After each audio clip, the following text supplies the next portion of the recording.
En relation avec ces inondations, nous avons reçu ce communiqué du gouvernement burkinabé. Le Burkina Faso solidaire du peuple sierra-léonais, c'est avec stupeur que le Burkina Faso a appris les graves inondations qui ont endeuillé Freetown, capitale de la République de Sierra Leone, lundi 14 août.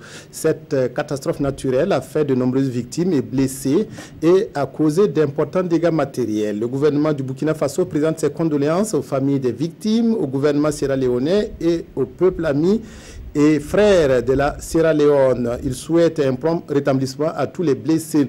Le Burkina Faso réaffirme sa compassion et sa solidarité au peuple et au gouvernement sierra-léonais à cette douloureuse épreuve. Ouagadougou, le 16 août, c'est signé Rémi Fulgence Diandjinou, ministre de la Communication et des Relations avec le Parlement, porte-parole du gouvernement.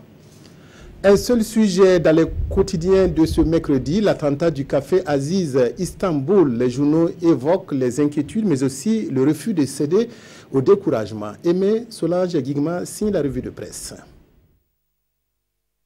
Nouvelle attaque terroriste à Ouagadougou, à qui profitent ces multiples attaques, titre l'Express du Faso. Quoi qu'il en soit, tel le réseau, le Burkina ne doit pas rompre, assure le pays, car, explique-t-il, ces barbares veulent plomber l'envol économique du pays et de fragiliser l'État dans le but de l'ankyloser. Il n'est pas non plus exclu, poursuit ce journal, que ce soit le modèle de coexistence religieuse au Burkina qui ne plaise pas à certains. Fort heureusement, renchérit le quotidien, les Burkinabés ne sont pas tombés dans le piège de la zizanie, de la stigmatisation et de l'intolérance. Ils ont plutôt développé, indique l'observateur Palga, une formidable résilience face à l'innommable, comme s'ils n'attendaient pas plier l'échine devant des obscurantistes ivres de sang. Cependant, les journaux s'inquiètent du sort de l'avenue Kwame Nkrumah après cette nouvelle attaque terroriste.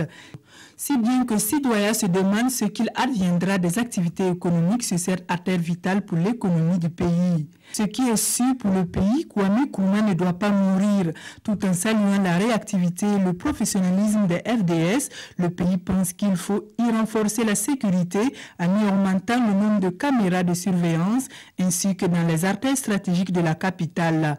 Même au-delà, insiste le quotidien, dans les grandes villes et le renforcement des contrôles dans les agglomérations et sur les axes routiers.